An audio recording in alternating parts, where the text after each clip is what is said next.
Welcome to your new favorite band, the podcast brought to you by the LA Maybe. And now, your hosts, Dallas Dwight and Drizzle Silvera. Hey, what's up, everyone? Driz here, and welcome to a new episode. I think we're episode 20-something of your new favorite band. And with me, as always, we got Dallas Dwight. What's up? What if it was just... What if you said, with me as always, we have, and it cuts and it's just someone else for the first time ever. Yeah, this is episode. Or just like an inanimate object. Yeah, just like a broom with a wig. Yeah. Or one of those sex dolls. Oh, it just says Dallas. We need one of those for the studio, yeah. We need to actually replace the one. Yeah. Anyway, that's a story for another day. Yeah, welcome back, everybody, to another episode of your new favorite band. Thanks for the intro, Driz. Dude, my pleasure. Seriously, I was so receiving crazy amounts of pleasure doing that intro. Yeah, it was really good. Yeah. We have a lot of stuff going on in the camp lately. Yeah, lots of fun stuff. I feel like there's a lot of projects happening at once. There are. We are skinning many cats many different ways. And then also we're doing a lot of projects for the band. Yeah. Yeah, for sure. The cat skinning is frowned upon, so we don't usually talk about that too much. I forgot that we weren't supposed to talk about that. It's all right. It's all right. So we have the biggest thing happening in our world right now is this Dirty Damn Tricks Deluxe Edition, which I believe we're going to, for the first time, announce the release date. And I want to get this right for you, so give me 1 second. He's doing his due diligence. Yeah. It's just such a funny phrase, due diligence. No, I said due diligence. Sorry, maybe you should put your headphones on. We're on Driznet 1.0, I think, here, and it's going to take about 30 minutes to load, so I'll get back to you guys, but I believe it's August 26th. That sounds probably about right. It's whatever Friday is closest to August 26th, but I think it is August 26th. Oh, come on. This is hilarious right now. My calendar loaded 1 day of July so far. Awesome. Yeah, there we go. And I don't even mean the actual days with all the stuff on it, just the little calendar with all the little days, just 1 day. Yeah. Now July's loaded. There's a bug. So I can do this really easily on my phone. I could too, but you have multiple phones. Yep. Yeah, dude. I got multi-phone going on Sketch here. Boy McJones. So the date will be the 26th. You are correct. August 26th. Official. Yeah. Official release date. That's my radio job. Empire. One of those, Yeah. Monster truck, that kind of thing. But August 26th, Dirty Damn Tricks Deluxe Edition, we have 6 new tracks. When I say new tracks, those are, acoustic versions, demos, and then we have 1 brand new song that you've never heard before. So that'll be on there as well. Unless you've been to our live shows. Unless you've been to our live shows or you live in the UK and you went to one of those shows as well. Because we played at every show over there, I think. I'm pretty sure. Except one. Yeah. Huh. Well, if you're at Call of the Wild, you're going to want to hear this because you missed it. Yes. But, yes, a lot of other people at Call of the Wild went to other shows and saw us there. It's good we played Call of the Wild early, actually, now that you think about it, Yeah. Because a lot of those people saw us and were like, oh, we're going to go see him again, And they did, yeah. It was so cool to see faces we'd seen there at But if it was venues. at the end, we wouldn't have had that same reaction, I think. So it's actually worked out really nice. Shout out Raz. Thanks, buddy. I'll second have that. we talked about December 3rd on the podcast yet? It's been officially announced now. I don't think we've talked about Some UK stuff. again and stuff like that, but we haven't. So officially announced now, December 3rd, Winter Rocks Festival in Sheffield in the UK. We're coming back over there and we'll be partying with the New Roses and tons of others. You can go check our Facebook page or go to Winter Rocks page or website or whatever. Get your tickets, get ready to go, get your hotels. It's going to be really fun. I know we're super excited. Oh, yeah. Yeah. Yep. And to see the New Roses again, they were really cool guys. Yes. Yeah. And I believe it's a little too early to say for certain, but I believe we will have new music out for you guys while we're over there.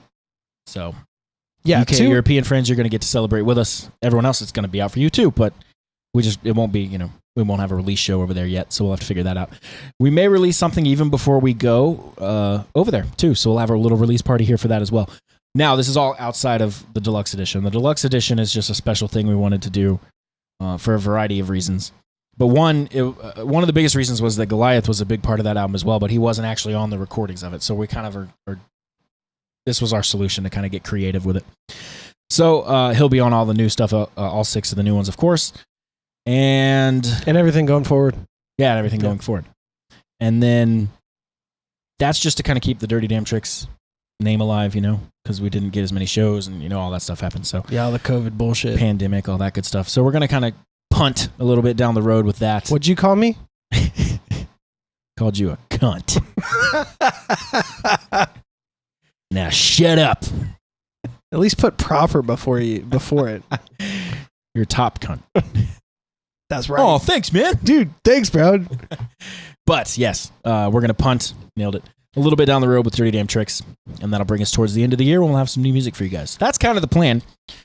And with that, working backwards, we have a lot of work to do and a lot of things to pay for. So if you guys want to sign up for VIP or you want to get some merch, for sure, please go do that, because there's a lot of stuff going on. And a big shout out to our VIP members who have already signed up. Thank you so much for supporting us. We call them Vipers. The Vipers, yes. And if you noticed in our merch store, there's a shirt with... There's the Viper tee. There's the Viper tee. Yes. We really tried to make that exclusive, and I think we've already talked about this briefly, but we were not able to, with our store, find a way. We did the best we could. We did the best we could. So, anyways, all the support really, really helps us. I'm sure everyone hurts at the gas pump, and this really is kind of like a shot of cash into the band arm, right? Yeah. Every time we turn that van on, it's expensive these days. So. Oh, yeah. Pulling our big trailer and all that stuff. I'll say this. Last fill up I saw was $144. Yeah. Yeah. Although any UK listeners aren't going to have any sympathy.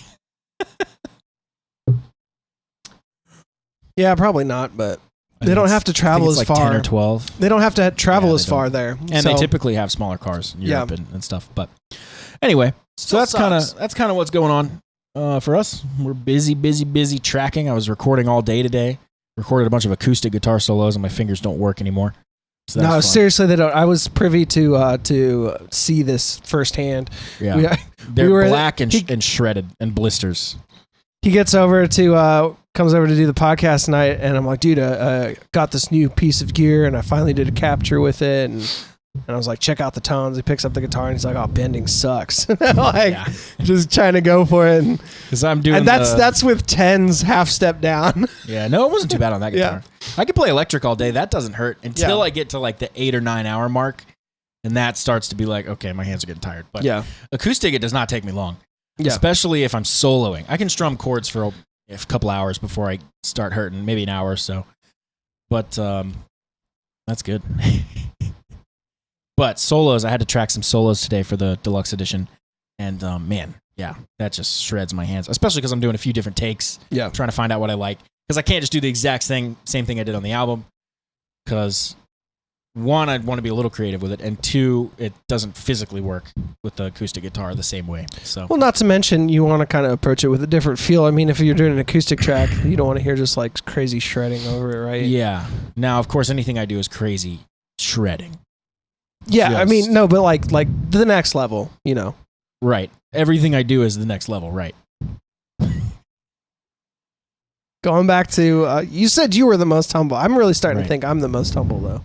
No, out of the two of us, it's no question I'm the most humble for sure. I mean, I have questions, though. I have lots of questions. I have tons of them. And we're not taking questions at this time. Yeah, so we've been doing a lot of tracking. We have. And writing and stuff. We have new ideas, new demos, all sorts of stuff going on for this second album. We have the title for the second album. We have the artwork for the second album. Yeah.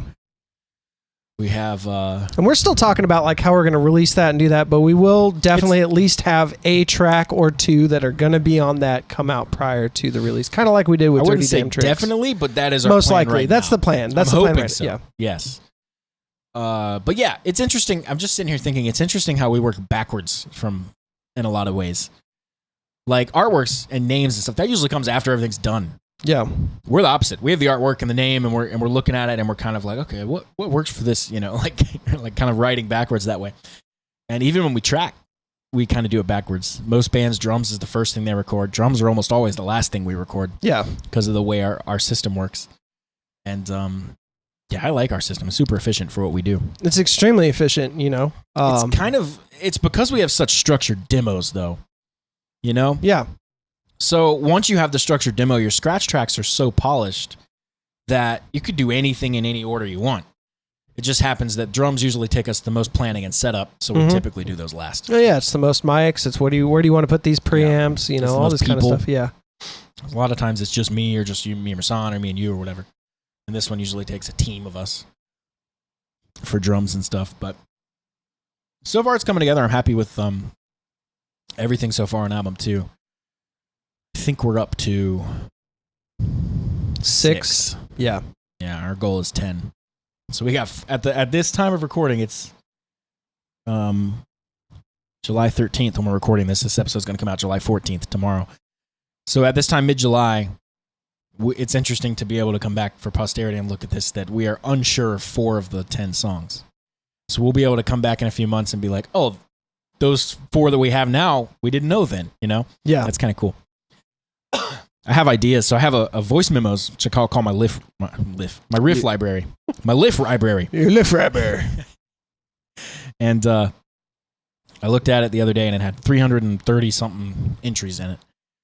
And not all of them are good for the LA, maybe. It's all sorts of stuff.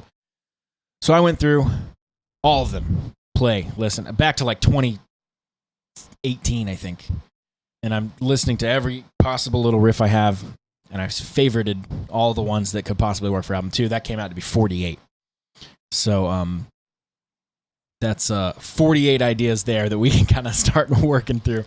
Some of them are like a group of ideas. Some of them are like, one of them was Good Times Roll, the new chorus. So like that's obviously already used. But yeah, man, I'm excited for this. We've been reworking some stuff. I showed you a couple new ideas here right before we started. Yeah, and it's going to be amazing. Our first album was amazing. This is going to be amazing too. We don't like to short sell like anything. So far, everything passes the chorus test too. Yeah. Oh yeah. Out of one of the 6 doesn't have any lyrics at all, and it's very. I haven't even showed you it yet. It's very like not done. It's just a collection of riffs. You know some of the riffs. Yes. But that has no lyrics, nothing. So that one doesn't count. But of the other 5, they passed the chorus test. So 50%. 50% there so far. 50. Yep. Solid 50. Yeah. Yeah. No, it's fun. Last week I was tracking the acoustic stuff because I have my studio, and so you were just emailing me the tracks, and I was just dropping them right in there. Just mailing tape. And there was even one point where you were like, oh, listen to this part. I just want you to hear it. And you like held up the phone. I was like, no, just send it to me. And you sent me just the quick demo part, little section, and I dropped it in and played it. And I was like, okay, yeah, that's good. Now give me the real one, you know? So we're able to even just like little quick stuff like that. Just send, I drop into the session. I'm looking at 4,000 miles away or something? Yeah. And I have my in-ears in so I can hear everything nice and good. And yeah, it worked perfectly. Yeah, it was really cool. It was a pain in the ass though. Okay. So for those of you who don't know, I live in the South, and I love fireworks as much as anyone else. I love, probably more. Honestly, I love putting firecrackers in anthills. I've never really liked fireworks. Go back to you. Hey, what's up? Getting the framing thing. Yeah. Oh, it was just that white plug that was bothering me, but that's fine. Oh, yeah. Real-time framing. Anyway, yeah, fireworks. Yeah, so fireworks. It was 4th of July. It was 4th of July. Happy 4th, everyone. Yeah, so we celebrated on the 3rd because all our neighbors got together. It was a Sunday. Some people had work on Monday. We did we smoked some pork butt, 12 hours, and my neighbor did, TJ. I love butt. Yeah, I do, dude, I eat so much ass, man.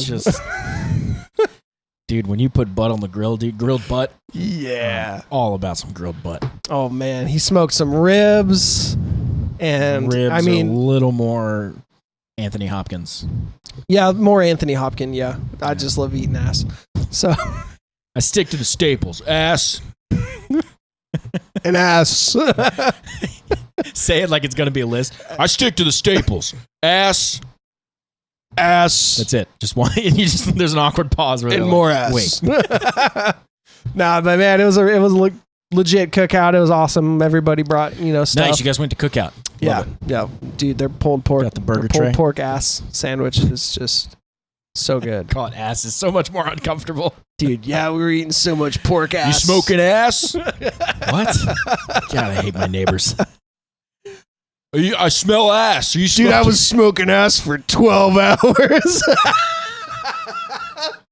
This guy's over here just literally just like, What's cool is TJ now honey, we're listens. going to move. TJ now listens to the podcast, so he's probably going to listen to this one and be like, Oh, he now laughing. listens to it? Or he now listens to it. Oh, Yeah. great. That's good news. So, Yeah. anyways, no, it was fun, and he's got 3 kids, and they're just a little bit older than my 3, and they 40 to 50. Yeah, exactly, Yeah.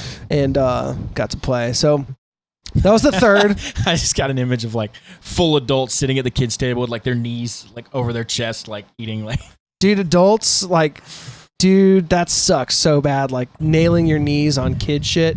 Yeah. Like you sit down and you're just like. Or the old step on a Lego kind of thing. Yeah, and Joe's definitely in a Lego phase now. He's 5.5. That sucks. The Legos are so expensive, dude. And he's got his first loose tooth. Yeah, dude, okay. Legos are expensive unless you get them secondhand at. What's the old trick deals. where they tie a string around the tooth and then you just punch him in the mouth? I wanted to get through it as hard as I couldn't get through it. Where he ties the string around the tooth to here, you tie it to the door, and then you just get a bat and just slam his teeth. Dude, he'll lose all of them. It's good. You don't want to waste time with them. Get loose. Just knock them all out. Get it.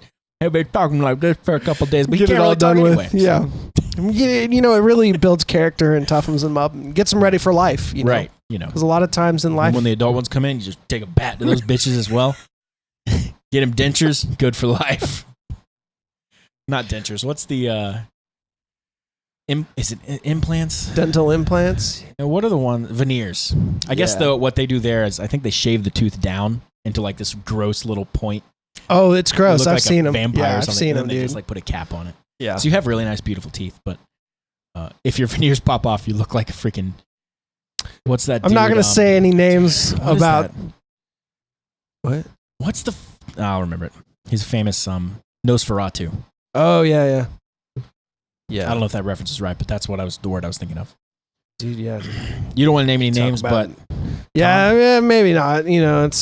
But I've seen it. I've seen it firsthand what they look like. Okay. Yeah.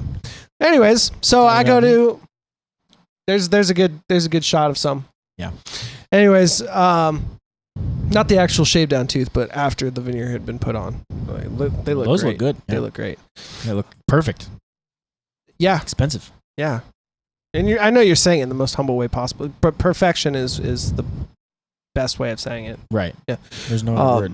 So I go to start tracking on July 4th, and obviously everyone and their brother got fireworks around where I live.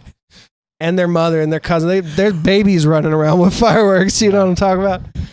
They know more about it than the adults sometimes. Yeah, dude. They're like, Dad, step back, let me do it. It's like a 6-month-old waddling with his diaper, no shirt. Let me light this one, Dad. That's how deep his voice is. He's got armpit hair.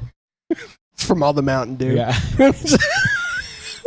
I have to stop you and tell this story. I heard this on a podcast. This is this guy. He was a dad to a newborn, I guess. He was using testosterone gel. And I guess he was rubbing it, I don't know, on his chest or wherever you rub it. I don't know where you rub it. And the baby was, I guess, in contact with this gel, and the baby started showing signs of puberty at like 3. Started getting like armpit hair, like all shit, dude. They said he was in like the 200th percentile for like weight and shit. He was just like a jacked pig. Just going into first grade, Getting an with erection the biceps. size of your forearm. Just showing up looking like The Rock. Could you imagine though, like your Imagine son the walks teacher down just in the looking at this morning. kid like, that's not right. Your son walks down in the morning in his PJs and just fucking pitching a tent like old man status. Morning. Like, oh God. What you staring at, Dad? Take a picture, it'll last longer. Where's my Wheaties? You got the sports section. Just sitting down. That's an old reference. I don't think some people might not even get that anymore. What, Wheaties? Newspaper references? What? I remember growing up having the newspaper and always asking for the sports section or the joke section or whatever. Yeah, I remember going to Starbucks in the morning, like before like church and stuff when I was a kid. And we'd always get the Sunday paper with the funnies and The read funnies, those. Yeah, man. That's funny. Yeah, how dumb are we? It's the funnies. Like the peanuts and yeah. What was the one where she goes ack? You know the one? ack or eek? She goes ack.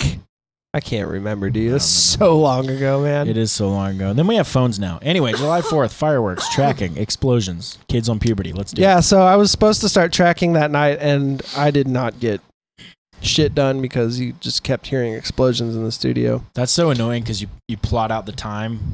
I should have thought about it. And you're just like, ugh. I should have thought like, yeah, that one like, maybe. Yeah, for sure. But I was just like, oh, I'm, doing this tonight. I'll do it tomorrow night. And I wasn't even thinking July 4th. Boom, boom, boom, And then I knew immediately that there's going to be the people who get too drunk on July 4th and forget that they stashed fireworks somewhere else. And then on July 5th. Yeah, exactly.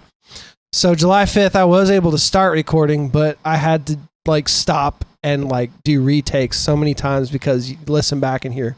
It's kind of cool though. Yeah. Just tell people you're recording it in Afghanistan. So anyways, I get some done and I move, it's the next day. I'm like, okay, cool. I'm going to get a lot done tonight. Thunderstorms until like, I don't know. It was like 1:30 or something in the morning. Jeez. It literally started at 9 thunderstorms and we kept getting storm systems through until like 1:30. And I had so many retakes that night too because I'd be going and then hear the thunder. I'm like, oh shit, that was probably loud enough. Go back and listen. Sure enough, you hear the acoustic and you hear the just thunder in the background. Sessions. Yeah, the Afghan sessions. And so anyways, I was like, okay, well, tomorrow night will probably be better. There were literally thunderstorms. And it's not uncommon in the summer in the South to get thunderstorms a lot. Usually at like 4 p.m. Yeah, exactly. They roll in like so heavy at 4 and they're gone by like 4:08. Yeah, exactly. No, but these have been like nighttime ones that have, kind of lingered. And so I literally had, and then finally Saturday rolls around and I'm like, okay, cool. Casey was like, I'm taking the kids to my parents. You can get a lot of tracking done. And I was like, sweet, this is going to be great. And so she leaves, and literally an hour into tracking, I hear my neighbor's lawnmower. And I'm like... That sucks because it's a pitch. Yeah, I'm like... I used to mow my dad's lawn, and I would practice singing harmonies with the lawnmower. Oh, yeah, yeah. So like it would just be like... And I would be like... Just like practice singing, like, can I do the minor third? Can I do the fifth? Can I do the flat fifth? All these different notes. Great way of practicing intervals. Yeah. Yep. Anyways, so I was like, oh, shit. Okay. Anyways, I went in to go chill on the couch and fell asleep for like an hour and a half. Nice. And finally got done tracking that night or the following night. I forget. But anyways, got it done. Well, it all sounds good. So what all are sounds some of the excellent. things you did different from like the normal way you'd play it? Like different in excellence? It was all excellent. No, like parts. Like how did you kind of change it up to accommodate an acoustic version? Yeah, so to accommodate the acoustic version, you want to go, it's rock and roll, right? So we're doing acoustic versions, and even with our slower songs, there's still like a driving factor that you'd want to have with a drum kit. Well, with this kind of stuff, you really have to kind of pull back and think like, okay, does this section need to drive like that? Like you'd hear it in the original? And most of the times, no. Right. So you have to, and then also listening to the other guitar part, I think with acoustics, especially, it's so important to not play the same part that's pretty good. The other player's playing. So like one thing I absolutely hate is hearing like an acoustic thing and you clearly hear two acoustic guitars playing the exact same thing. Mm-hmm. I already don't like that for most things, unless, you know, it's like a heavy riff that you want like emphasized. So, you know, I'm already listening to your part / guide track for the project, right? Right. It's like, okay, well, this needs an extra, you know, rhythm with not just lead being played. So what am I going to do rhythm wise? And oftentimes I'll hear you and you're kind of in the lower register and I'm like, okay, I'm going to come up a little bit higher, maybe an octave up, and try to attempt these chords an octave higher, you know, using different chord shapes and stuff. Yeah. Inversions are great. Because you start kind of it's the same chord, but it's voiced a little different because you're not starting on the root. You're starting on the third or the fifth. So, yeah, it all ended up sounding good. Peace of Mind is very, very different. It's a completely new riff. Yeah. Which is a riff, little picky thing I came up with a long time ago. And I thought it would be a new song, but actually labeled it in my thing when I found it. It was labeled as Gallows, ? But it ended up being the Peace of Mind thing. Because it's the same chords, and it really didn't. I just thought one day I started singing Peace of Mind over that, and I was like, oh, that works nice. If we ever do an acoustic version of this song, I'll use this. And so that finally came up. So ended up using that. That's kind of the main, like, kind of motif you'll hear.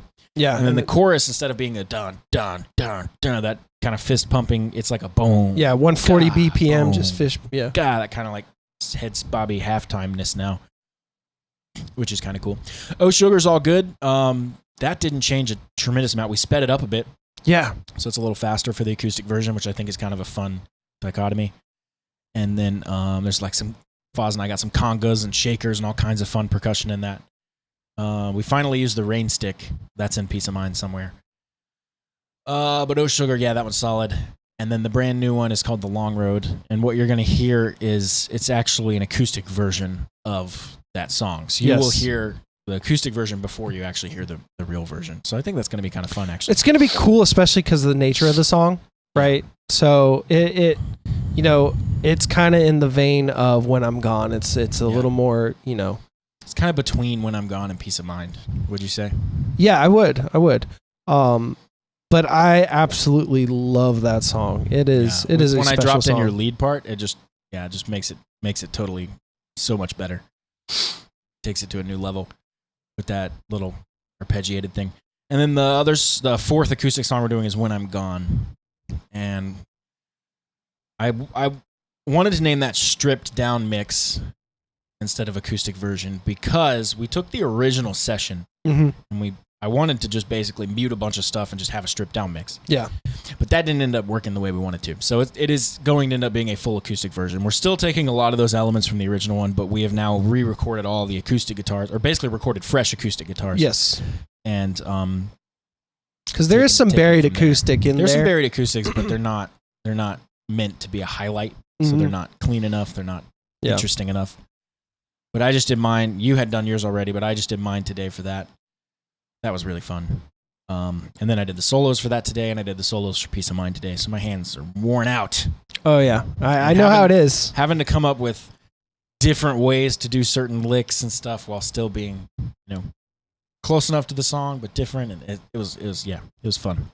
Yeah, I really had one thing that stood out to me with When I'm Gone is when we went to the solo section, I was like, oh man, like the chords that I normally play sound so good, up here, doing bar chords or power chords for the solo section on the electric. On the acoustic, it did not translate. I was like, "Oh, this is not going to."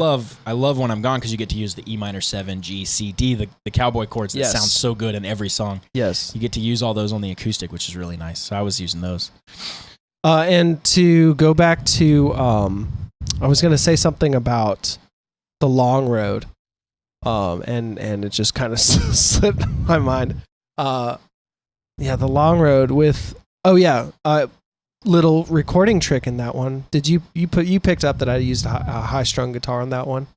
Yeah, I could tell it was something different. Yeah, or Nashville tuning, as some people say. Capoed up or something, but I couldn't tell exactly what it was. But yeah, it sounds great. Yeah. So Nashville tuning is for those of you listening, a little trick where you. That's funny because you're using Nashville and I'm capoed up, playing a different shape. So the real part is not even in the song. No, not even. The real part of the song is not in the actual song at all. That's really so funny. Wild. Yeah. So, Nashville tuning or high strung, like a high strung guitar. You say high strung because you take all the high strings out of a 12 string pack and you put only the high ones on a 6 string You should acoustic. explain what a 12 string is.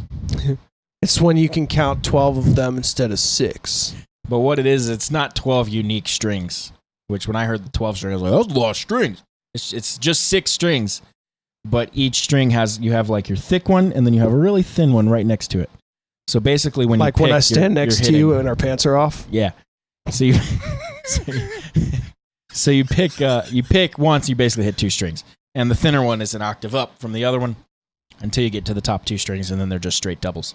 So you have 4 of your strings have an octave up, and your top 2 have a double, so you have this really nice open big sound, and they're just super annoying to tune. Yes. Now, something interesting happens when you actually separate those strings from a 12 string and you get 2 6 strings and you just put the high strung strings on the other and the regular on the other guitar.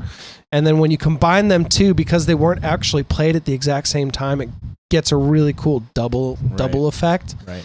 And then also sounds less like a 12 string and more like a unique We thing. did that for Long Road. Yes. In the, not the acoustic version, the real version. Yeah, the real version that'll come out, yeah. Yeah. So anyways, high strung, and it just fills out. It sounds so cool. It's such a cool trick. Yeah. I would really That's a good encourage trick. anyone Yeah, I think who's that was recording any acoustic stuff, check it out. Because it really does change the mix. And again, the really cool key with this is make sure that you hard pan your high strung from your regular, and you get that really cool effect. For sure. So if you're following along, I've listed 4 so far. So what are the other 2? It's the original demo for Peace of Mind and She's Reckless. Yes. So when I say the original demo, it's the we labeled it a demo, but it's actually the version that was released off of the old EP we had once upon a time. So it's the original Peace of Mind and She's Reckless with Goliath singing from back in like 2018 or is the end of 2018. Yeah. So recorded over 2018, I think. So that's cool. It's gonna be cool to put this out. Yeah, because we kept having people that knew us before Dirty Damn Tricks ask us constantly, "Can I have the old version of Peace of Mind? Can I have specifically Peace of Mind? Can I have the old version of Peace of Mind, please?" And that old version of Peace of Mind actually is in a video game. I think it's in Tony Stewart's All American Racing. I believe that's I right. think it is, yeah. And then we have 4 songs from Dirty Damn Tricks in the SRX Racing. And then we are in the middle of having 4 songs. I think it's 4 songs again in another game. So that'd be cool. We'll have more information on that when it's actually solidified and stuff. But it's already been sent off and stuff. So it's happening. It's just, can't really announce the game yet. And I say all that to say that a lot of people wanted the Peace of Mind, and they actually really wanted the whole EP, but we're not going to be doing that. Yeah. So we just have our best foot forward, Peace of Mind and She's Reckless, and we will tack those on there. That was, again, our creative way of solving that problem, because we won't re-release the EP. That doesn't make any sense. It doesn't ever make sense to go back. True. Like that, Yeah, You back gotta in go time, forward. yeah. We got. So this was our way of going forward, but kind of grabbing those 2 and bringing them with us, So if you were one of those people that was like, I want the old version of Peace of Mind, then you're going to need to get the Dirty Damn Tricks Deluxe edition. Yeah. And you're just going to need to get it anyways because it's going to be amazing. Also, as if this wasn't enough, for only $19.99. My voice is messed up. Woo! No, it doesn't. Whatever. Do whatever. I was kidding. But there's another component that I'm not going to spoil until the day it comes out that's going to be coming out as well. So that's all I'll say about that to pique your interest. Yep, that's it. Cool. Anyway, see you next time. Just kidding. Doing great on time. We're just chugging along here. Just Tony cruising. Stewart, the Tiger, says they're great. Dude, we got a lot of fans out of those video games though. A lot of comments on YouTube being like, SRX brought me here, or Tony Stewart brought me here, or whatever. So that's kind of cool. Yeah, SRX really is fun cool. because you boot up the game and we're the title track that plays when the game starts. Yeah. So that was, and we didn't know that. We just knew they used our music. We didn't know they put us as the title track. So you were over at my house and we bought the game and downloaded it and booted it up, and then Mr. Danger starts right out of the gate and we're just like, dude. It was so cool today, to date, Mr. Danger is our top Shazammed song. And I guarantee it's from that. Wow. Because it boots up, people are like, oh, this is really good. And they Shazam it right there while they're playing the game. Guaranteed. There's no other reason. They don't you say would be this is really Shazamming good. It's like, it's probably more like, oh, this is the greatest thing I've ever heard. Right. Right. I have to know this. Delete the game. I need this album. Yeah. You know? But please don't do that because they're cool and they. We had fun doing that race that night. We were racing around the track a few times. That's hard, though. Yeah, it was pretty believable. It got fun to be like, okay, let's see if we can beat our time, you know? Yeah. We'd have a fuck around lap and then like, all right, this is for real, go, you know? Dude, my voice. Do you need some of my water? I'm good.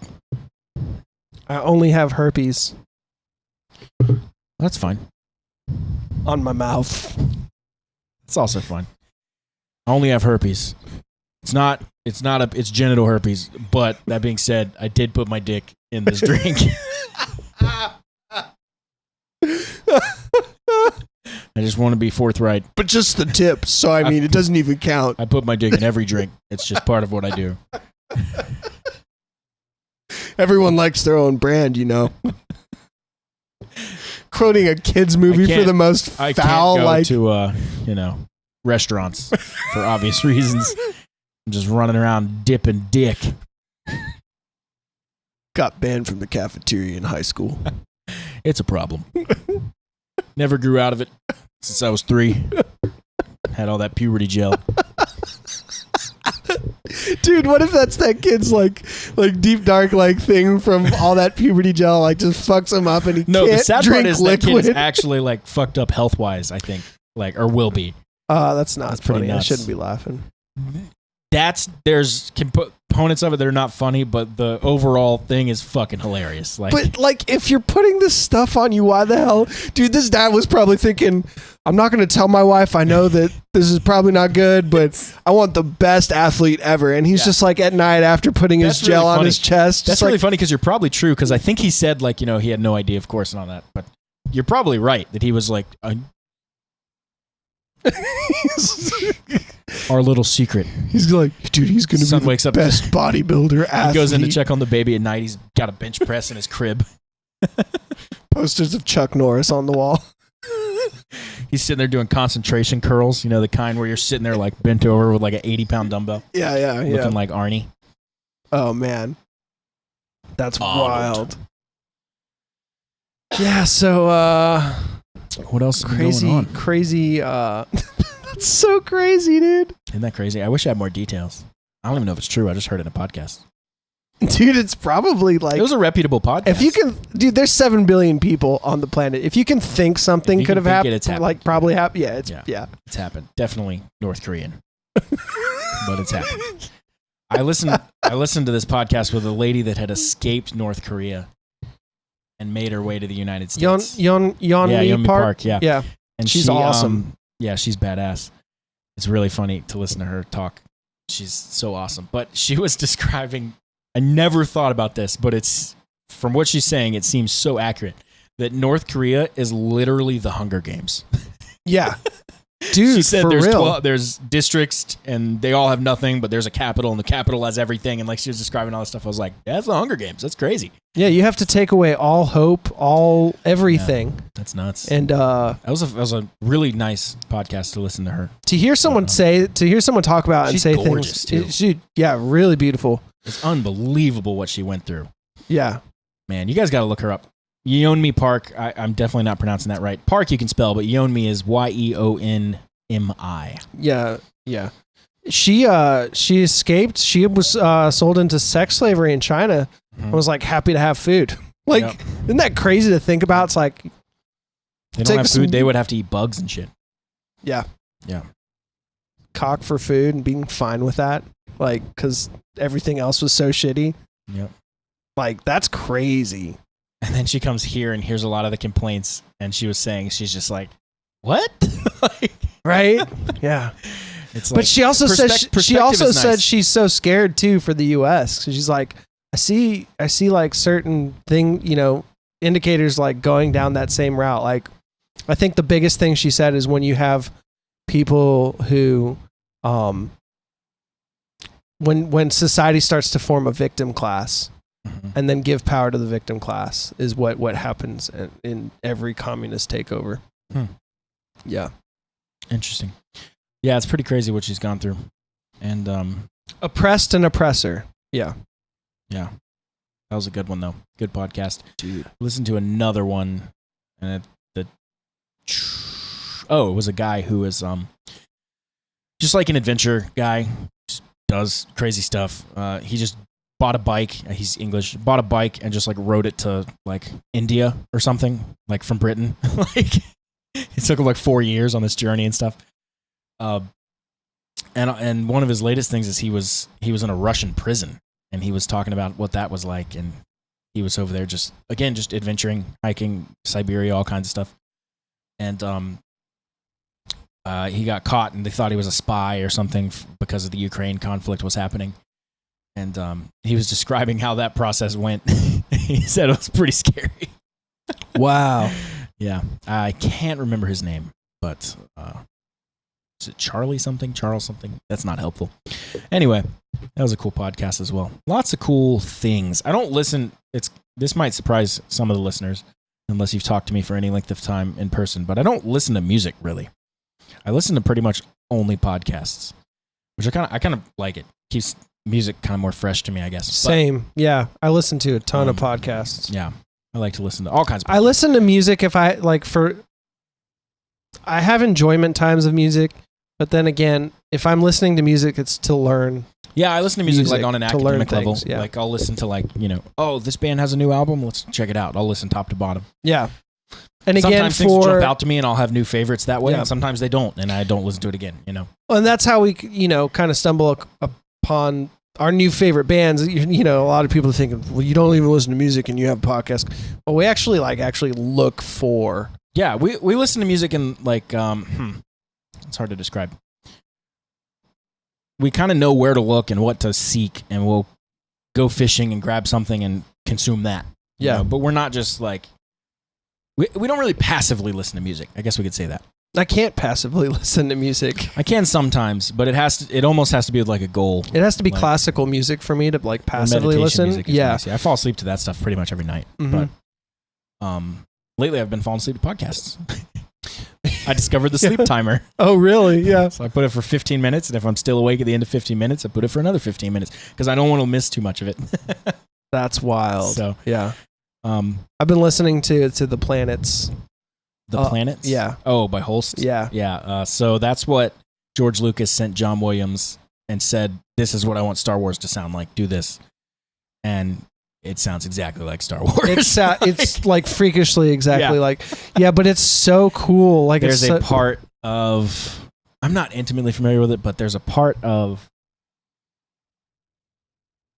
I think Jupiter's. Yeah. Is that the part? Fucking you know cool the part track. I'm talking about?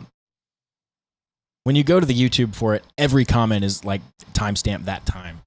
It's the da da da da da da da da da that kind of thing. It's like just a really beautiful soaring strings. Mm-hmm. Yeah. Do do do do do do do do do. Yeah.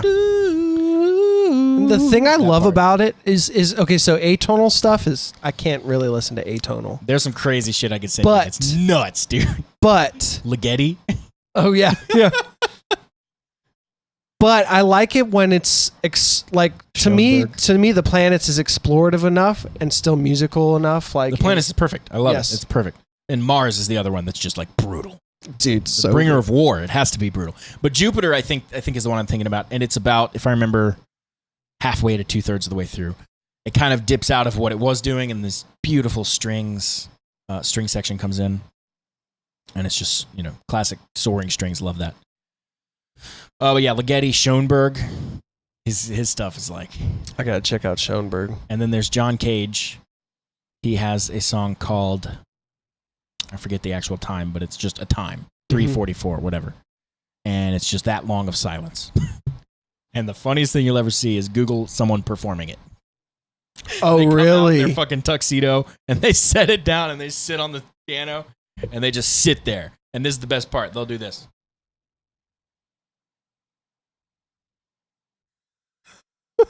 turn the page. So like they're clearly counting, which is actually kind of cool. Yeah. But it's also like, don't do that. Yeah. It's just one person can do that once and it's cool. And then everything after that is like, don't do that. I think it's 4:33. I think it is. I don't know exactly. 4 minutes and 33 seconds. I think that's what it is. Gotcha. If I get that right, though, I'm blown away because... So when we were in the UK, Rasan knows a lot of classical composers, and I was kind of telling him what I wanted to hear. I wasn't able to find one that I'd known from a long time ago, and I was just like, I was really kind of like pissed off because I spent like 45 minutes digging through the internet trying to find this composer's name. And so Rasan was like, well, check out this guy. And I wonder if it's still in my search. If not... Do you remember his name still or no? It was a Japanese guy, modern composer. Oh, modern. Is it Nobuo Uematsu? He does all the Final Fantasy stuff, I think. No, he does That other might not video even be game. right. He did a... But that guy is super famous because of all that. Like, he's like the sound of Final Fantasy, which is known for its music. That's awesome. No, it was a different one, and it was a really cool, like, I watched the live performance, and so one thing that, like, set him apart is not only did he have an entire orchestra, but he also had an entire choir section. Mm-hmm. Yeah. And it was like... Those are always awesome, and then I just think immediately, like, how expensive that is. Oh, right? But it was... I mean, it was breathtaking. It was really cool to see that. I mean, I love rock and roll. Choirs are so to powerful, death. though. It is my favorite. Even just when we did the six people for the gospel choir, that was just sitting in the room was like, oh, this is incredible. Yes. Like, Dude, it was incredible from the bathtub 2 floors up. Yeah. Which A is little where you bit always are when I'm recording. Yeah. Bathtub 2 floors up. There's not even 2 floors. You're just shoving a bathtub in an attic. Yeah. Yeah. It's it's what I do though. Yeah. Yeah, there is something magical about a choir. I cannot deny. Yes. I did. That was my start in music. My roots, like in actual music. See, I never did any of that. Was I wish choir. I did. choir for 2-3 years.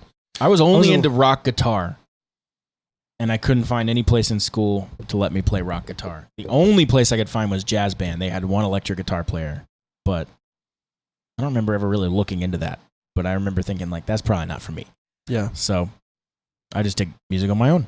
I never did anything. It was I took a All music Saints. class in high school. All that was Saints awesome. Mini Singers. It was a very prestigious choir program, like It was so awesome. for the area. But yeah, and like I remember my first, not my crush, but the first time someone had like a crazy crush on me. Her name was Catherine. Me right now. And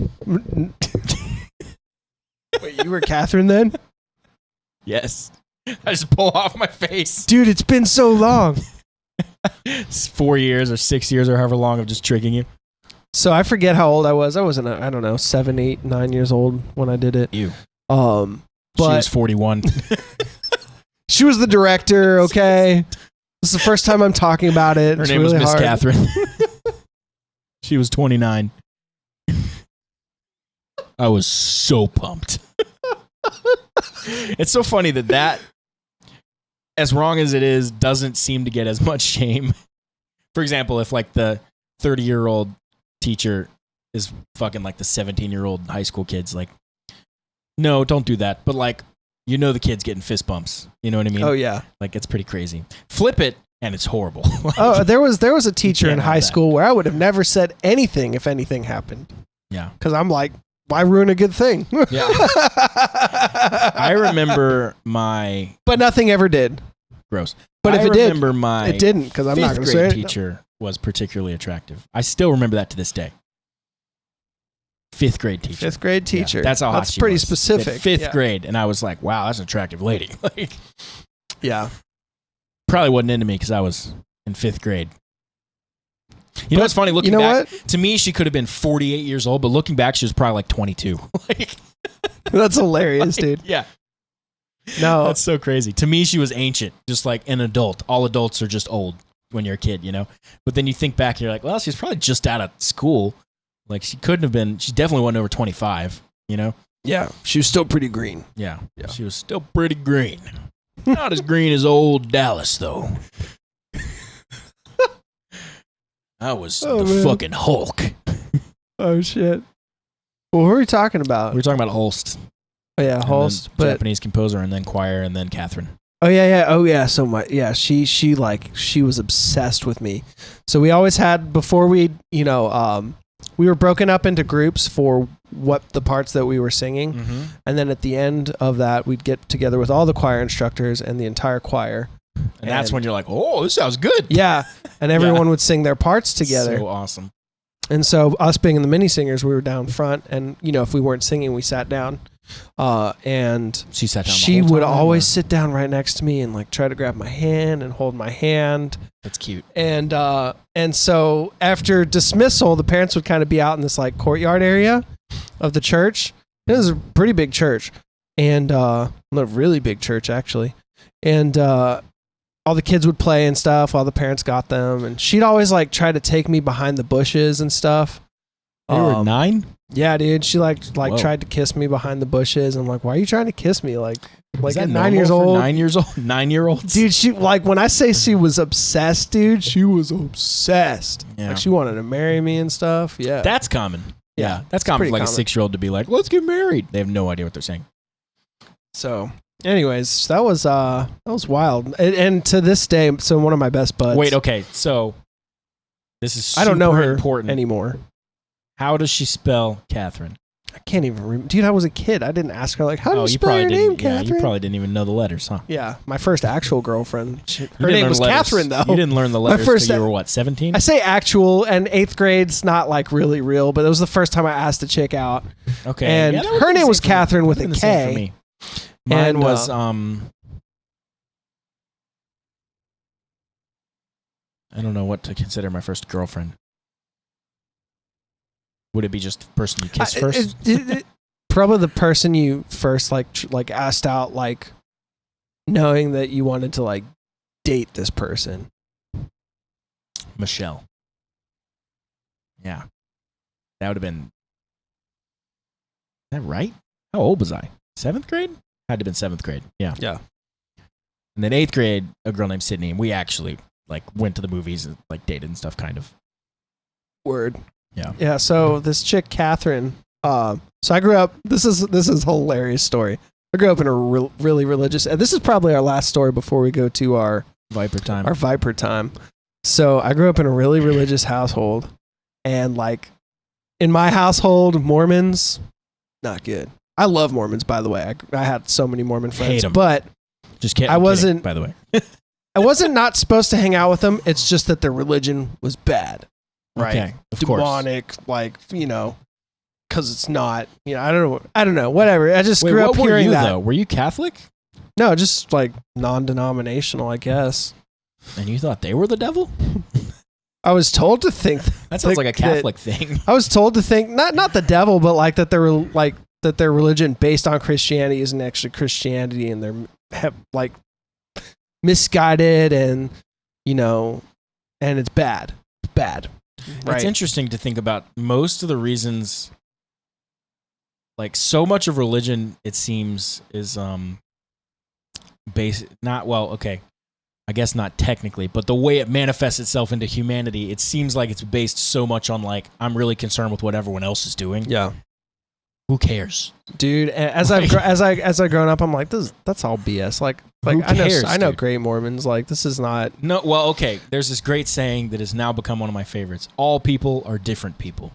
True. There is no, the left's bad, the right's bad, the gay, straight, black, white. All people are different people. Yeah. So you can't have those kind of, judginess. Well, you can judge, but it doesn't make you can, right. sure. Yeah, you can judge. You might be right and you might be wrong. But Or depending on where you do it and how you do it, there could be social repercussions, right? Yeah. I think judging is a preservation it happens type whether thing. you want it to or not. Yeah, exactly. I think also originally dumb. it started as like judging how hot water is, so you don't burn the shit out of your fucking Are those self. stripes moving through the leaves a tiger? Yeah, right. Because they could kill our whole camp. And they don't look like me, Yeah. and they'll kill us, right? I think I think there's a survival preservation thing to judgment, for sure. but to be able to keep it in check. It's equally annoying to deny that and be like, you should never judge anyone ever. It's like, well, that's kind of like in my brain. Like, it's like I love hanging out with meth heads. I mean, I woke up with a needle in my ass a couple days ago, and I don't do it, but they're really good people. Really great people. Love meth heads. Some of my favorite people in the world. Not a lot of teeth to go around. So, I think in reality to say that you should judge who you want to hang out with, maybe not to their face, but make a mental judgment of like, are these the kind of people who are going to that I can be around, that are going to lift me up and help build me up, and I can do the same thing? Or are these going to be people who tear me down? Like, I'm not opposed to judging, but I'm opposed to there's a healthy hatred. way, Exactly. I'm opposed to hatred. I'm opposed to. I think judging is neither good nor bad. It's just a judgment call. Yeah, it's when when there's actions taken towards, folks who've never deserved anything. Right. Right. So, anyways, to get back to the story, I was raised like I wasn't told to hate. I wasn't told to hate Mormons. I was just given a machine gun, and they turned me around and pushed me in that direction. And whatever happened, happened. I wasn't told to kill them all, but yeah, it's like give me a cliffhanger here so we can go leave the meat for the Vipers. Okay. So cliffhanger, and then we're gonna like wrap it up with the Vipers. Yes. Okay. So tee it up. I asked this girl out fade to black. on a piece of paper. And this girl's name? Is this Catherine? Catherine, again? yeah. This is the real. This is the actual Catherine, not probably spelled with a Y and a K. K. And a Y. Katherine. Oh, see, that's a weird one. Okay. Yes. So I, asked her out, on the piece of paper, and she said yeah, and all that kind of stuff. And so we were dating for like, and I say dating, it's 8th grade dating, like holding hands in the hallway, like he's my girlfriend, Right. Just hard butt fuck. Yeah. Just the normal. Yeah.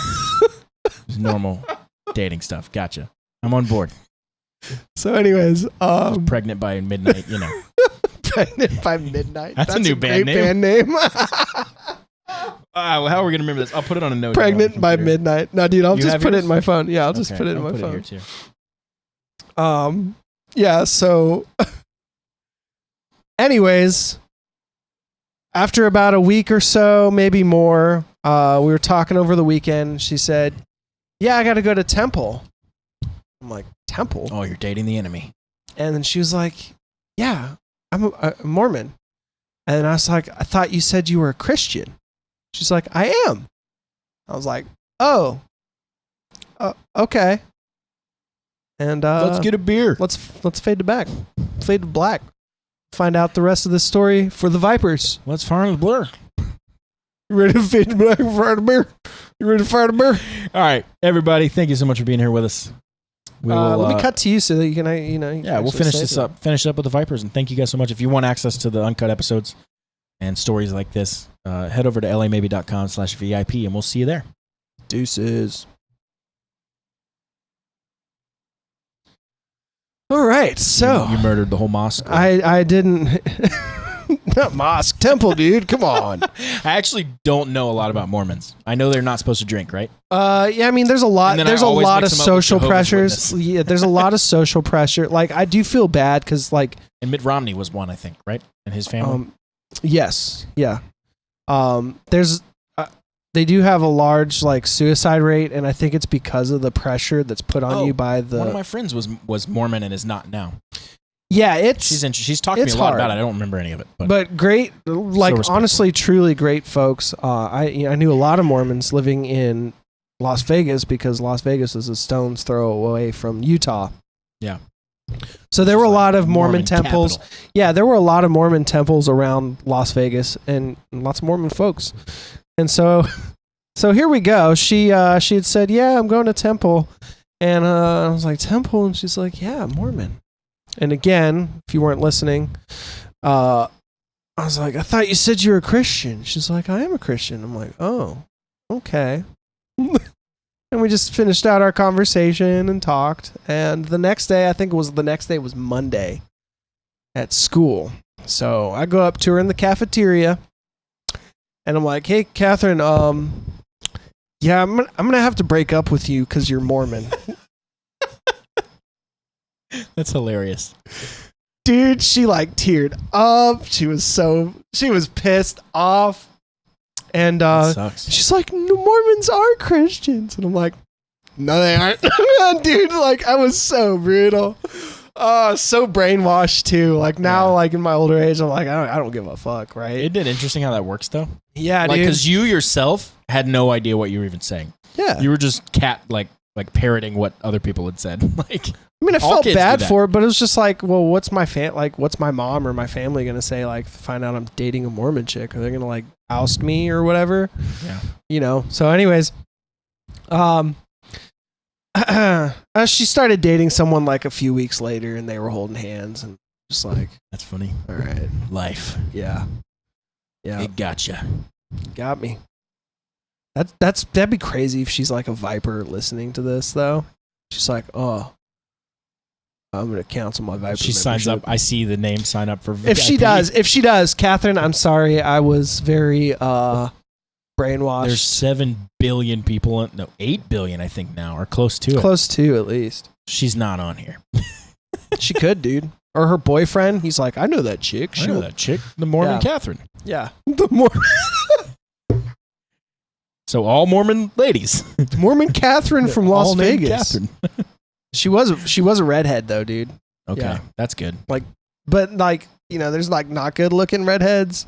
But No, if you redheads- if you find a pretty redhead, Redheads can either be the worst or the best. There is not a lot of middle ground.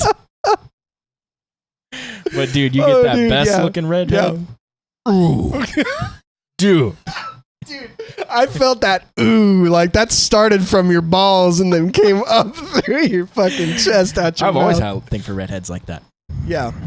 So anyways, I'm not married to a redhead. My wife's gorgeous and awesome and perfect. I can't reply. Yeah. Nothing I can say here is appropriate. You could say she's pretty. Like, what if I was just like, yeah, man.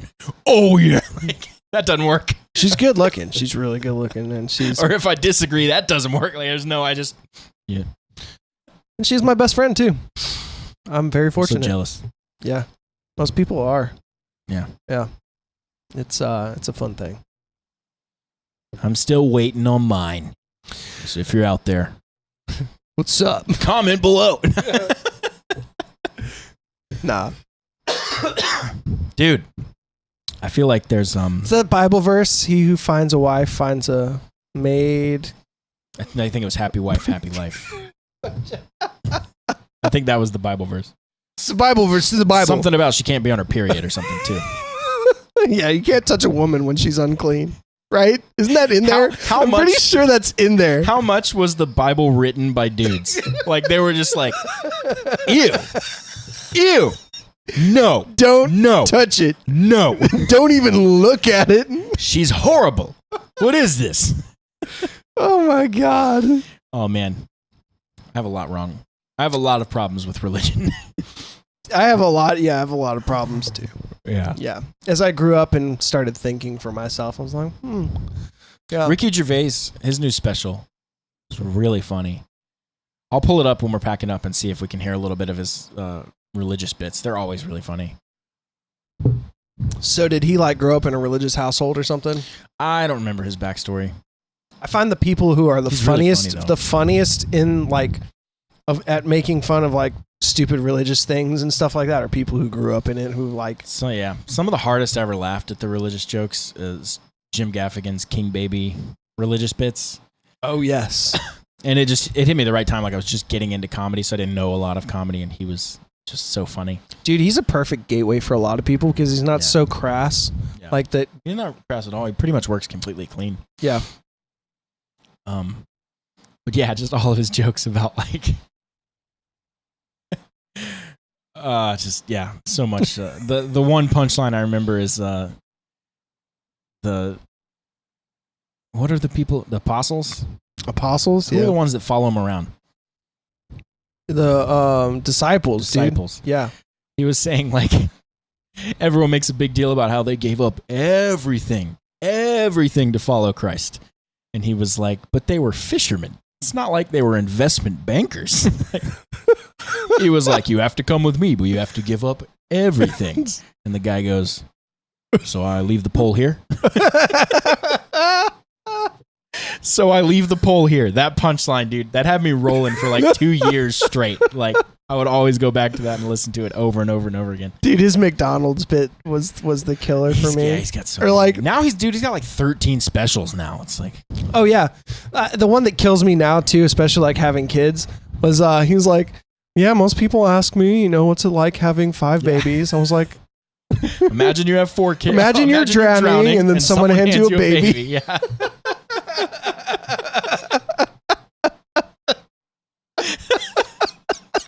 His kids are kind of not older now, but the oldest one is like, I think like in high school or middle school or something, which is interesting because I've been following him since he only had like 2 or 3 kids. Yeah. That's crazy. That's wild. Yeah, comedy is like probably my second thing to music. Yeah. For sure. Like I love a good laugh. But I just follow it so closely and actually probably follow it closer than music. And all the podcasts I listen to, most of them are comedians' podcasts and stuff. I think people probably could gather that by just how much we like laugh and joke on our podcast too. And yeah. We just like to laugh. Dude, what did I? Yeah, so that was one you did, and then what did I do? What did I do based on that? It was a different word, and I don't remember. But that's one of my favorites. Humidity. So was it humidity? Humidity. Like that. Humidity. Yeah, humidity. Yeah. And you got it right away. You knew what I was referencing. Limited edition. Dude, that's so funny. He also has another little bit where I think I told you this one too, but where he said he noticed like baseball announcers would like overpronounce the W when they were listing out websites. So he would just go to www. It's like in the middle of like when they're reading ads, like in the sports. Head on over to www. That's wild, dude. It's so true, though. So funny, dude. Yeah. Oh man, he has such a funny. Yeah, I have a cough. We're talking about Chris D'Elia for everyone who's wondering. American comedian. Actually, I think the only comedian I've ever seen live. I saw him at the Night Theater. And some lady next to me was talking the entire time. I was so mad. But yeah, he was really funny. His opener was funny too. Yeah, but he just has such a funny way, and his podcast is called Congratulations. He has such a funny way of taking stuff and making it like a repeatable inside joke. Has that with so many things. Like, he's probably got 50 to 100 of those, like, that he just has, that he's created just from, like, I don't know, just being a person. Like, that's just how he sees the world. Yeah. It's so funny. He also has a funny way of just being, like really blunt, Like, just straight up, like, yeah. Yeah, but, like, he loves to, like, argue really tiny little things. Like, he got into, like, a massive argument with his dad about how much pasta he was putting, like, how much sauce he was putting on his pasta in the fork. And it would argue back and forth for, like, 20 minutes. That's wild. It was so funny to listen to them just be like, no, like, why would you, like, just stuff like that is so funny, dude. I think I just had deja vu. Have we actually talked about this before? I don't think so. I think this is the first time. We talk about a lot of stuff, though. Like, I've got something to show everybody. Oh, let's hear it.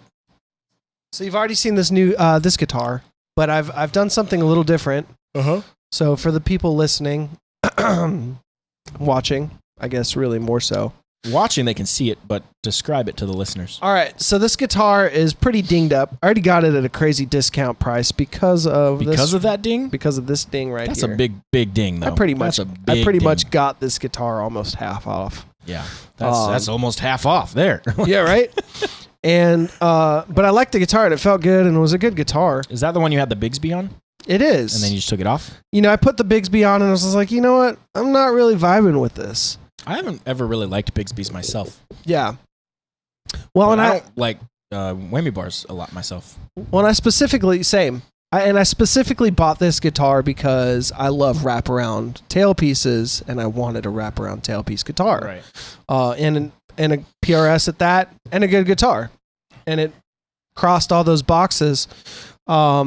And so anyways, because of the big ding and because of the price I got it for, I was like, this would be a great project guitar because you're getting a $700-800 guitar. I think 800. And at the money you're paying for it, and because the cosmetic, like you don't feel bad putting drill holes in it or taking it off and having drill holes in it or taking this pickup out. And so I swapped out the original pickup in here for like the Filtertron type style humbucker.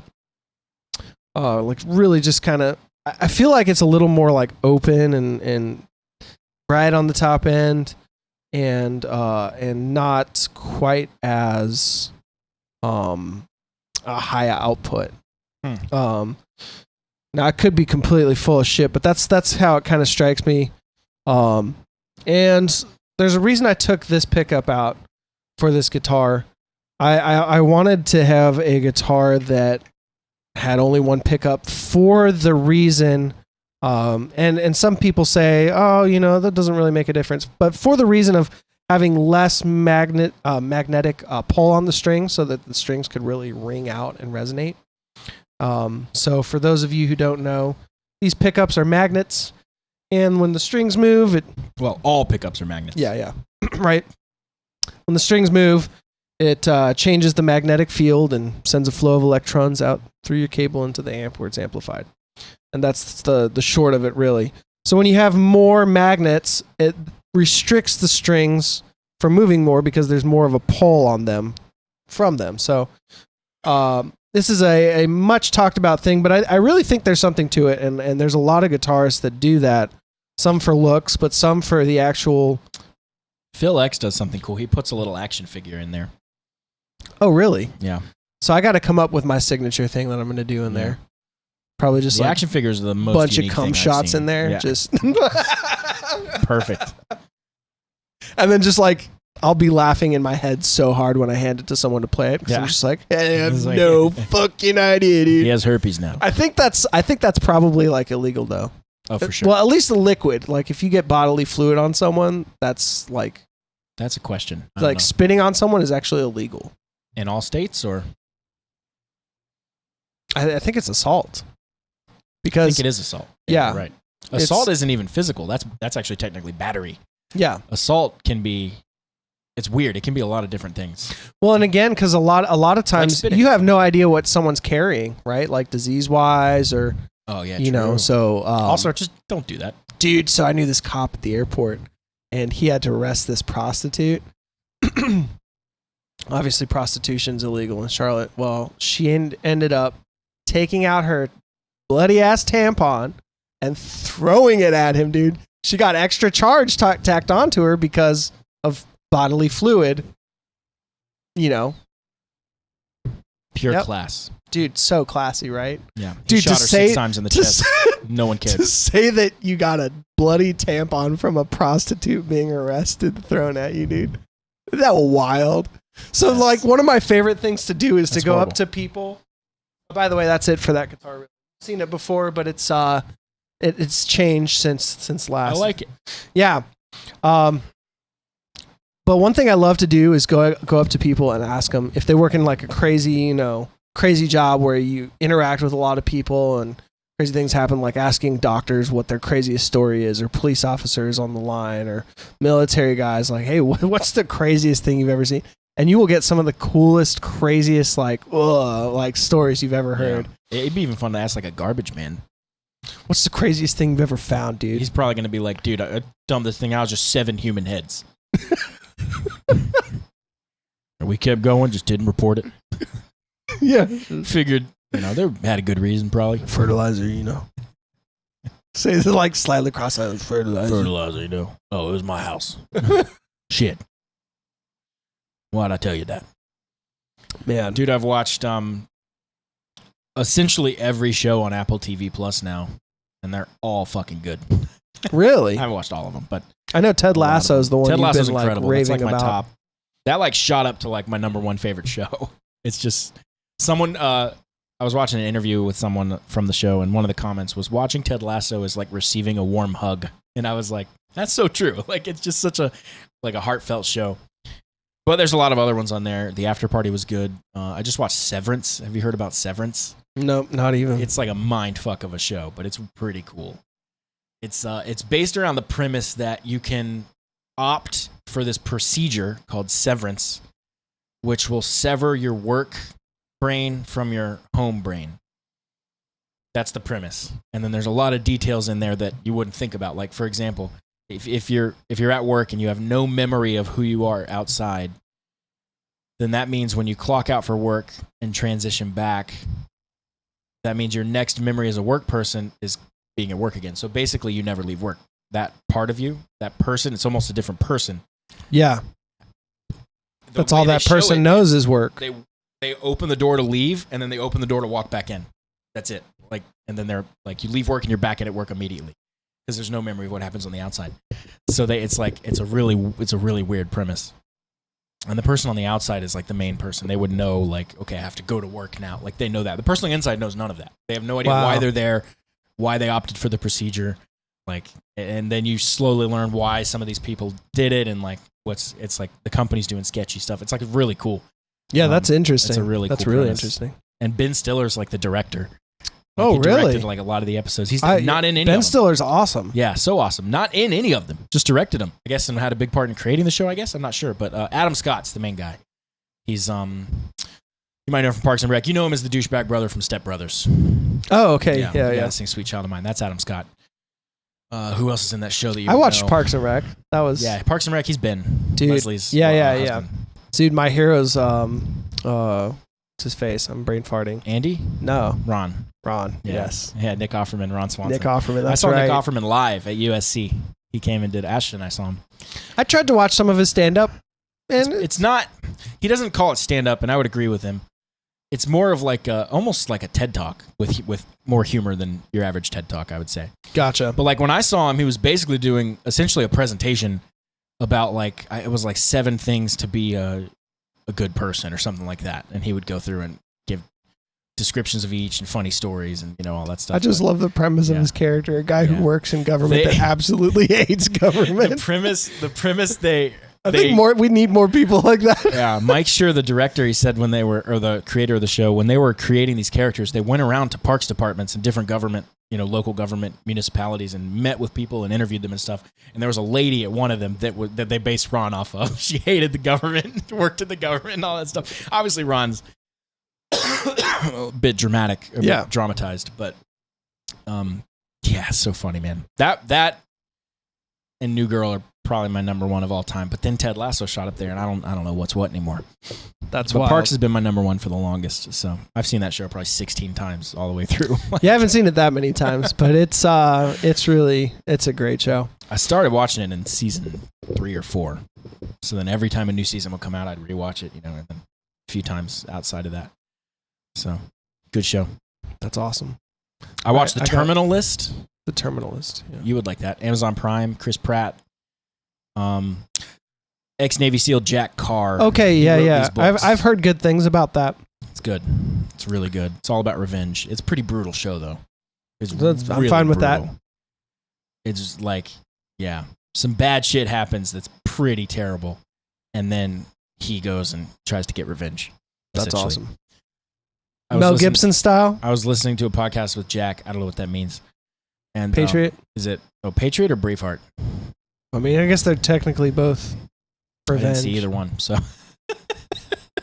You haven't seen either, dude? I haven't seen either of them. No, both those movies were like really big when I was younger, and everyone was talking about them all the time. I just never saw them.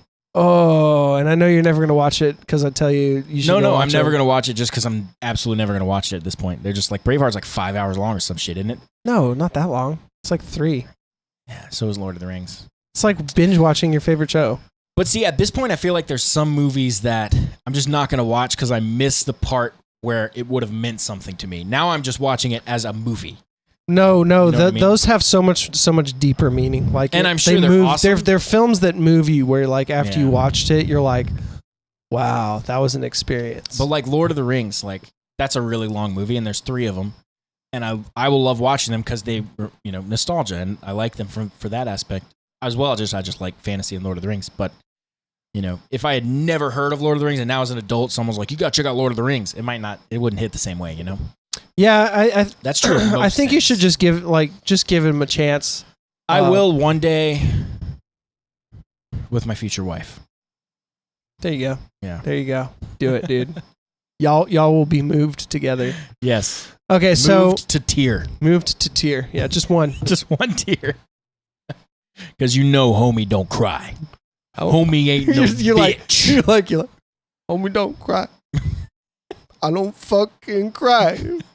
Are you telling me or yourself? No, so anyways, last shout out I'm going to give tonight. I'm going to give a shout out to Heil Mikes. Mikes. They were so getting fucked for that. Like we're getting bent over. No, is it called Heil Sound? Heil Sound. They should have named their company different for sure. Well, Heil means father, right? I don't know. I thought it meant hail. I don't know. Okay, well, I have no I idea. think people are just too sensitive. It's just a word. It's not preceded or like I Name your next son Adolf. And just be like, oh, it's just a good name. I like it. Nice, strong name. It's like, no, you know what you're doing. Don't do that. That's different than just like the word Heil. It's not preceded by. Yeah. Or it's not. It's interesting. It's a German word, right? Yeah. So for Germans, it just means what it means. But for us, it's like, we've only ever heard that word in one way. You know what I mean? Yeah. So it's like, But anyway, let's hear it. Yeah, so Heil Mikes. As you might notice, I like really this little observant. lunchbox it came in. Yeah, really nice leather bag, actual leather bag. Most people in podcasts are using the SM7 mics, and they have their. I have two of those. Yeah, and they're great mics. They really are, but they've shot up in price in the last few years, and they're like what, $470 something. I don't know. Every time I bought them, they're $399. $399 maybe. Yeah. And so I haven't looked in a long time though.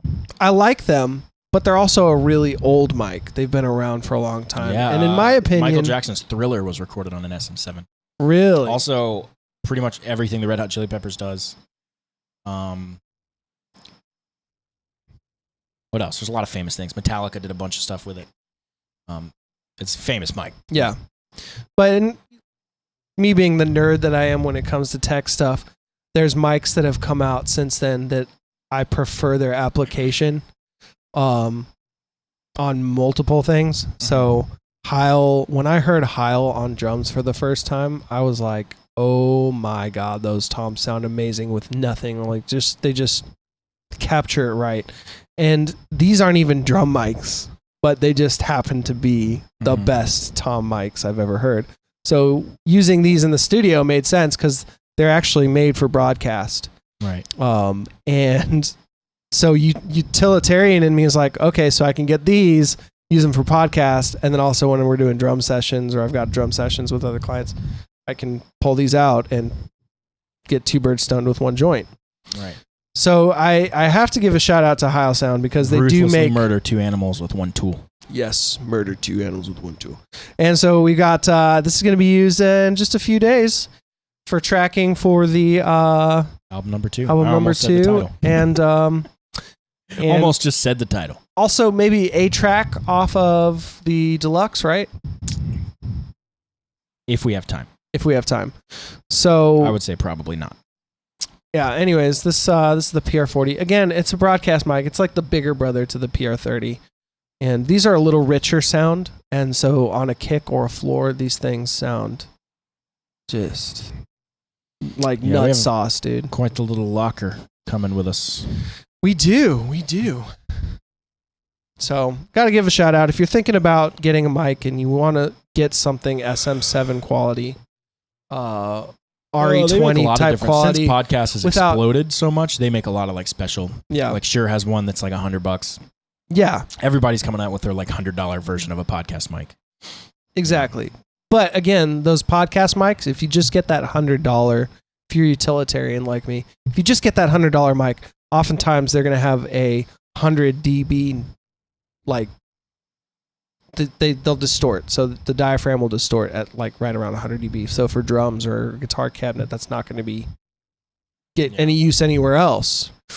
Whereas these have 147 dB peak before they distort. Mm-hmm. Right. So which is high, and they have 40 decibels rearward rejection, which is also extremely high, and that's another reason they isolate so well on toms. So not only do they sound killer on them, but they also cut out a lot of the bleed.